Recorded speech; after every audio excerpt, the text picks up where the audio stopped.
Students, welcome back to part 3 of cell organelle series. अगर आपने part 1 और part 2 देख लिया है तो आज हम कंप्लीट करेंगे वैक्यूल से लेकर साइटोस्केलेटन तक। ये पार्ट भी नीट के लिए इक्वली इम्पोर्टेंट है, so stay till the end. So students, सबसे पहले बात करते हैं वैक्यूल्स की। सो हम सबसे पहले रीड करने वाले हैं वैक्यूल्स। सो इसका स्ट्रक्चर भी आप यहाँ देख सकते हैं। सो चलिए इसको रीड करते हैं। सो बेसिकली वैक्यूल्स क्या होता है? Storage organelle. क्या बोलते हैं इसको हम? Storage organelle. मतलब ये क्या करता है? ये स्टोरेज का काम करता है। तो चलिए वन बाय वन पहले पॉइंट्स को रीड करेंगे, फिर इसको समझेंगे। सो इसमें क्या है? Membrane bound sac, membrane tonoplast. So इसका मतलब क्या होता है स्टूडेंट? वैक्यूल्स एक मेम्ब्रेन बाउंड स्ट्रक्चर होता है। इसमें मेम्ब्रेन को बोलते हैं टोनोप्लास्ट। क्या बोलते हैं? जो मेम्ब्रेन होती है उसको हम बोलते हैं टोनोप्लास्ट। आई होप ये आपको क्लियर हो गया। सो आप यहाँ पर स्ट्रक्चर में भी देख सकते हैं, ये जो मेम्ब्रेन है, ये जो हमें मेम्ब्रेन दिखाई गई है, इसको हम क्या बोलते हैं? टोनोप्लास्ट बोलते हैं। आई होप इतना आपको समझ में आ रहा है। सो सेकंड पॉइंट है कंटेन्स सेल सैक। जो सेकंड पॉइंट है कंटेन सेल सैक, इसका क्या मतलब है? आप इसे डायग्राम में देख सकते हैं। ये जो ये वाला पार्ट है ना, ये वाला, इसको हम क्या बोलते हैं? सेल सैक बोलते हैं। फ्रेंड्स, अब हम समझेंगे फंक्शंस ऑफ वैक्यूल्स, यानी वैक्यूल्स का क्या काम होता है। सो यहाँ पर हमें दिया गया है storage of water, food, waste. So ये क्या काम करता है? बेसिकली जो वैक्यूल्स है ये क्या करता है? वाटर को स्टोर करता है ना, स्टोरेज ऑफ वाटर। और क्या करता है? फूड को भी स्टोर करता है और वेस्ट को भी स्टोर करता है। मतलब इसका काम क्या है? स्टोरेज का। जैसे कि हमने यहाँ पर की पॉइंट्स रीड किया था कि वैक्यूल्स क्या है? स्टोरेज ऑर्गेनेल है। मतलब ये क्या करता है? स्टोर करता है बेसिकली, है ना। चाहे वो फूड हो, वेस्ट मटेरियल हो, या फिर क्या हो, वाटर, वो सबको स्टोर करता है। सो आइए आगे रीड करते हैं हम। क्या लिखा है यहाँ पर? Maintains turgor pressure in plant cells. और क्या करता है स्टूडेंट? प्लांट सेल में टर्गर प्रेशर मेंटेन करता है। सो यहाँ पर क्या है second point? Maintains turgor pressure in plant cells. Basically इसका क्या काम होता है? ये स्टोरेज के साथ साथ और क्या करता है? प्लांट सेल में टर्गर प्रेशर मेंटेन करता है। आई होप ये आपको क्लियर हो गया। सो इसका की पॉइंट्स आप जरूर अपने माइंड में रखिए। Large in plant cells, small temporary animal cells. So जो वैक्यूल्स होते हैं वो कहाँ पर मिलते हैं? वो हमें लार्ज यानी बड़े बड़े तो हमें प्लांट सेल्स में मिलते हैं, और स्मॉल और टेम्परेरी कहाँ पर मिलते हैं? एनिमल सेल्स में मिलते हैं। सो आप इसका स्ट्रक्चर भी देख सकते हैं। इतना क्लियर वे में मैंने आपको एक्सप्लेन किया है। आई होप ये आपको समझ में आ गया होगा। और एक इम्पोर्टेंट पॉइंट है कि प्लांट में वैक्यूल्स बहुत बड़े होते हैं। जैसे कि मैंने आपको बताया, ये बहुत इम्पोर्टेंट है। आप इसे हाईलाइट कर सकते हैं, अपनी नोटबुक में आप इसे हाईलाइट कर सकते हैं। तो ये क्या है? जो प्लांट सेल में क्या होते हैं? वैक्यूल्स बहुत ज्यादा लार्ज होते हैं, यानी बड़े बड़े होते हैं, और एनिमल सेल्स में छोटे या टेम्परेरी होते हैं। सो ये पॉइंट जो है ये आप इसको हाईलाइट कीजिए। और आपको वैक्यूल्स अगर याद करना है तो आप सिंपल तरीके से कैसे याद कर सकते हैं कि वैक्यूल का क्या काम होता है? बेसिकली स्टोरेज करना, storage tank of the cell. इसको हम क्या बोलते हैं? वैक्यूल्स को बेसिकली आप इसको क्या बोल सकते हैं? Storage tank of the cell. क्या बोलते हैं students? Storage tank of the cell. I hope ये आपको क्लियर हो गया। फिर भी कोई डाउट है तो प्लीज कमेंट सेक्शन में बताइए। स्टूडेंट्स, अब आते हैं प्लास्टिड्स पर। ये सिर्फ प्लांट सेल्स में ही मिलते हैं, तो चलिए इसको रीड कर लेते हैं। सो यहाँ पर हमें दिया गया प्लास्टिड्स, प्लांट सेल्स ओनली। जैसे कि मैंने आपको बताया, ये सिर्फ प्लांट सेल्स में ही मिलते हैं। सो आइए इसको समझेंगे। तो बेसिकली प्लास्टिड्स क्या होते हैं? प्लास्टिड्स के 3 मेन पार्ट्स होते हैं। कितने मेन पार्ट्स होते हैं? ये जो प्लास्टिड्स होते हैं इनके कितने पार्ट्स होते हैं? 3 पार्ट्स होते हैं, है ना। कितने? 3 पार्ट्स होते हैं। कौन कौन से होते हैं वो 3 पार्ट्स? जैसे कि हमने यहाँ पर पहला लिखा है, कौन है? क्लोरोप्लास्ट। सेकंड क्या है? क्रोमोप्लास्ट। एंड थर्ड है ल्यूकोप्लास्ट। आइए इनको वन बाय वन समझेंगे। सो सबसे पहले हम बात करेंगे क्लोरोप्लास्ट के बारे में कि क्लोरोप्लास्ट क्या होता है। सो सबसे पहले हम इसको रीड कर लेते हैं। तो यहाँ पर हमें दिया गया क्लोरोप्लास्ट कंटेन्स क्लोरोफिल।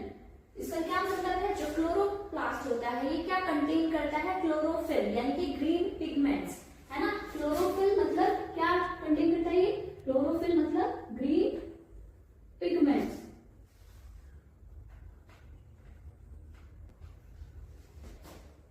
जैसे कि मैंने आपको बताया ये क्या कंटेन करता है, क्लोरोफिल मतलब ग्रीन पिगमेंट्स।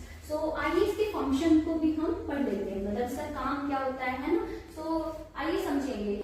ये जो 2 हमें यहाँ पर दिए गए हैं, ये दोनों क्या है, इसके फंक्शन है। क्या है, फंक्शंस, मतलब इसके काम है ना। क्या है ये दोनों, इसके फंक्शंस बताए गए हैं। सबसे पहले साइट ऑफ फोटोसिंथेसिस, क्या है इसका मतलब, ये क्या करता है, फोटोसिंथेसिस करता है ना, फूड बनाता है ना। यहाँ पर क्या होता है, साइट ऑफ फोटोसिंथेसिस, यानी कि ये क्या करता है, फूड बनाता है बेसिकली, है ना। इसका काम क्या है, फूड बनाना, है ना, मतलब खाना बनाना इसका क्या होता है, काम होता है। किसका, सेकंड यहाँ पे दिया गया है double membrane has own DNA semi autonomous. इसका मतलब कि डबल मेम्ब्रेन होती है ना। जो क्लोरोप्लास्ट होता है, अगर आप इसका डायग्राम देखेंगे तो क्या है, डबल मेम्ब्रेन होती है, उसका खुद का डीएनए होता है, इसलिए इसको क्या बोलते हैं, सेमी ऑटोनोमस, है ना। आई होप ये आपको क्लियर हो गया, बहुत सिंपल है। अब हम सेकंड को रीड करेंगे जो है क्रोमोप्लास्ट।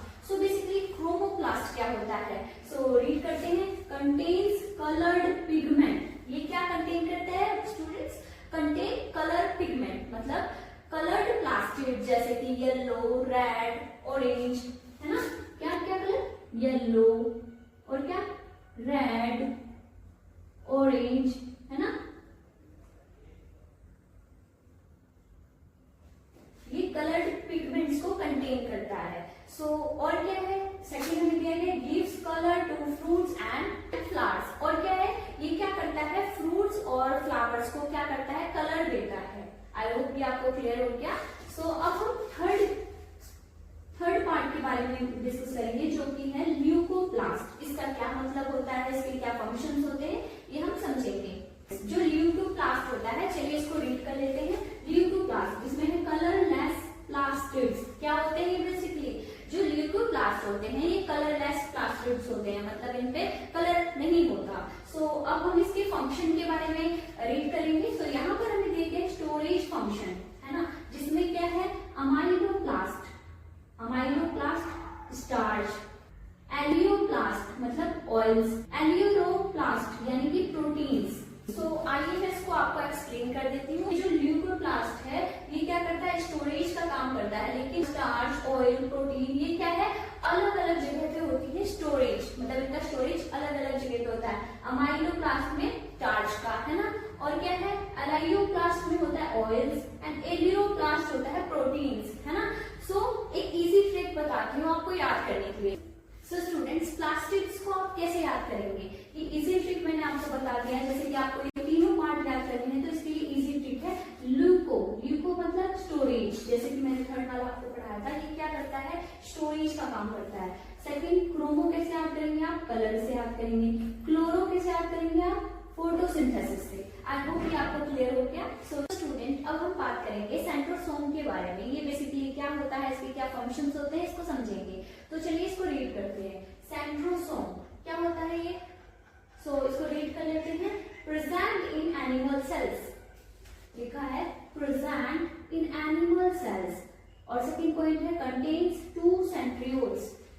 आइए मैं इसको आपको एक्सप्लेन कर देती हूँ। बेसिकली सेंट्रोसोम क्या होता है, सेल डिवीजन हेल्पर। क्या होता है सेंट्रोसोम, सेल डिवीजन हेल्पर। क्या होता है सेंट्रोसोम, सेल डिवीजन हेल्पर होता है। सेंट्रोसोम मेनली एनिमल सेल्स में होता है। कहां पर पाया जाता है, प्रेजेंट इन एनिमल सेल्स, है ना। और ये क्या होते हैं, कंटेन 2 सेंट्रियोल्स, यानी कि इनमें 2 सेंट्रियोल्स होते हैं। इनमें 2 सेंट्रियोल्स होते हैं। अगर आप इनको अपनी बुक में देखें डायग्राम्स को, तो इसमें आपको 2 सेंट्रियोल्स देखने को मिलेंगे। चलिए हम इसके फंक्शन को भी रीड कर लेते हैं। यहाँ पर हमें फंक्शन दिए गए हैं सेंट्रोसोम के।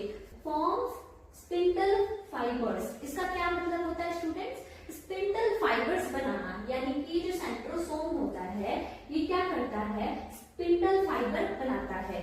नेक्स्ट रीड करते हैं। Helps in chromosome movement during cell division. और क्या, सेल डिवीजन में क्रोमोसोम्स को सेपरेट करने में हेल्प करता है ये, है ना। आगे है नोट, आप इसको रीड करें, इसको बहुत अच्छे से याद रखें। जितने भी आपको नोट यहाँ पर दिखेंगे लिखेंगे मेरे बोर्ड पे, आप उसको हाईलाइट करके लिखिएगा अपनी नोटबुक में। So absent in most plant cells. So जो ये सेंट्रोसोम होता है ये कहाँ पर एब्सेंट होता है? प्लांट सेल्स में, है ना। सो प्लांट सेल्स में सेंट्रोसोम एब्सेंट होता है मोस्टली, है ना। मोस्टली क्या होता है? मोस्टली प्लांट सेल्स में जो सेंट्रोसोम होता है वो एब्सेंट होता है। सो आइए हम नेक्स्ट साइटोस्केलेटन के बारे में बात कर लेते हैं कि क्या होता है, इसके क्या फंक्शंस होते हैं, क्या, है ना। सो इसको डिस्कस करते हैं। सो साइटोस्केलेटन क्या है? ये सेल्स का फ्रेमवर्क होता है। क्या होता है ये? मैं इधर लिख देती हूँ आपके लिए।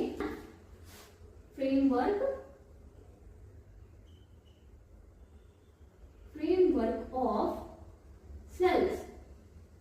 आई होप ये आपको याद रहेगा। साइटोस्केलेटन क्या होता है? फ्रेमवर्क ऑफ सेल्स, यानी कि सेल्स का फ्रेमवर्क। तो अब बात कर लेते हैं इसके की पॉइंट्स के बारे में, है ना। सो साइटोस्केलेटन के बारे में लिखा है नेटवर्क ऑफ प्रोटीन फाइबर। क्या होता है ये? नेटवर्क ऑफ प्रोटीन फाइबर, यानी कि ये प्रोटीन फाइबर का नेटवर्क होता है। बहुत सिंपल है। सो आप मेरे साथ ही इन्हें याद कर सकते हैं। सो यहाँ पर हमें टाइप्स दिए गए हैं साइटोस्केलेटन के टाइप्स, है ना। सो यहाँ पर बेसिकली आप देख सकते हैं 3 टाइप्स हमें दिए गए हैं, है ना। सो सबसे पहला है माइक्रोट्यूब्यूल्स, सेकंड है माइक्रोफिलामेंट्स एंड थर्ड है इंटरमीडिएट फिलामेंट्स। सो साइटोस्केलेटन के क्या क्या काम होते हैं, है ना। So maintain cell shape. क्या होता है ये? मेंटेन सेल शेप, यानी कि सेल का शेप मेंटेन करता है। कौन? साइटोस्केलेटन क्या करता है? मेंटेन करता है सेल के शेप को, है ना। आई होप ये क्लियर है। सेकंड है प्रोवाइड सपोर्ट। और क्या? प्रोवाइड सपोर्ट यानी कि सेल्स को सपोर्ट देता है ना। और थर्ड लिखा गया हेल्प्स इन सेल मूवमेंट। और किस चीज में हेल्प करता है? मूवमेंट में भी हेल्प करता है। आप इसे सिंपल याद कर सकते हैं। कैसे? मैं आपके लिए सिंपल की पॉइंट्स लिख देती हूँ कि आप कैसे याद करेंगे। साइटोस्केलेटन का क्या काम करता है? ये स्ट्रक्चर, है ना, और प्लस सपोर्ट।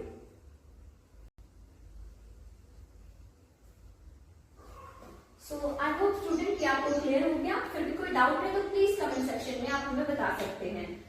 सो स्टूडेंट्स, अब हम डिस्कस करेंगे हमारा लास्ट टॉपिक जो कि है सीलिया एंड फ्लैजेला। तो चलिए इसको रीड कर लेते हैं। ये क्या काम करता है? बेसिकली सीलिया एंड फ्लैजेला क्या काम करते हैं? ये मूवमेंट का काम करते हैं। किस चीज का? मूवमेंट। जहां पर भी आप देखें सीलिया एंड फ्लैजेला तो बेसिकली इसका काम क्या होगा? मूवमेंट का काम होगा। सो आइए इसको 1 बाय 1 पॉइंट्स को रीड करेंगे। सो पहले हमें दिया गया है hair like structures for movement, है ना। क्या होता है स्टूडेंट्स? इसके पास क्या होता है? हेयर लाइक स्ट्रक्चर होते हैं, है ना। और किस चीज के लिए होते हैं? मूवमेंट के लिए। सीलिया और फ्लैजेला क्या होते हैं? ये सेल्स के मूवमेंट के लिए रिस्पॉन्सिबल होते हैं। सो स्टूडेंट्स, अब हमारा सेकंड पॉइंट है 9+2 माइक्रोट्यूब्यूल्स अरेंजमेंट। इसका मतलब क्या होता है स्टूडेंट्स? इसका मतलब होता है दोनों का स्ट्रक्चर सिमिलर होता है। 9+2 अरेंजमेंट, है ना। मतलब सीलिया का और फ्लैजेला का जो स्ट्रक्चर होता है बिल्कुल सेम होता है। 9+2 माइक्रोट्यूब्यूल अरेंजमेंट, है ना। सो आइए सीलिया के बारे में जान लेते हैं। क्या होता है सीलिया, है ना। Short numerous. सेकंड पॉइंट है मूव सब्सटेंस। एग्जाम्पल दिया है रेस्पिरेटरी ट्रैक्ट। सो इसका क्या मतलब है स्टूडेंट्स? सो सीलिया क्या होता है? शॉर्ट होता है, न्यूमरस होता है, मतलब ये काम करता है मूवमेंट का, मूव करता है सब्सटेंसेस को, है ना। और कहाँ पर? इसका एग्जाम्पल हमने देखा है रेस्पिरेटरी ट्रैक्ट में, है ना। सो आइए सेकंड जो कि है फ्लैजेला, इसको भी समझ लेते हैं। सो फ्लैजेला ये कैसा होता है? लॉन्ग फ्यूल, है ना। सेकंड पॉइंट है helps in cell movement. So example आप देख सकते हैं स्पर्म। सो बेसिकली आप इसे समझ सकते हैं कि जो फ्लैजेला होता है ये लॉन्ग होता है और फ्यू यानी कि ज्यादा नहीं होता, ये फ्यू होता है। ये हेल्प करता है, जो फ्लैजेला होता है ये हेल्प करता है हेल्प इन सेल मूवमेंट, है ना। सेल की मूवमेंट में हेल्प करता है। जैसे कि एग्जाम्पल हमें दिया गया है सेल स्पर्म सेल, है ना। सो आई होप ये आपको क्लियर हो गया। और स्टूडेंट्स, मैं आपको क्विक रिवीजन ट्रिक बता देती हूँ। जैसे कि हमने आज जो भी सेशन में पढ़ा, सबसे पहले हमने पढ़ा था वैक्यूल्स के बारे में। स्टूडेंट्स, जो वैक्यूल्स होता है वो किस चीज के लिए रिस्पॉन्सिबल होता है? स्टोरेज के लिए।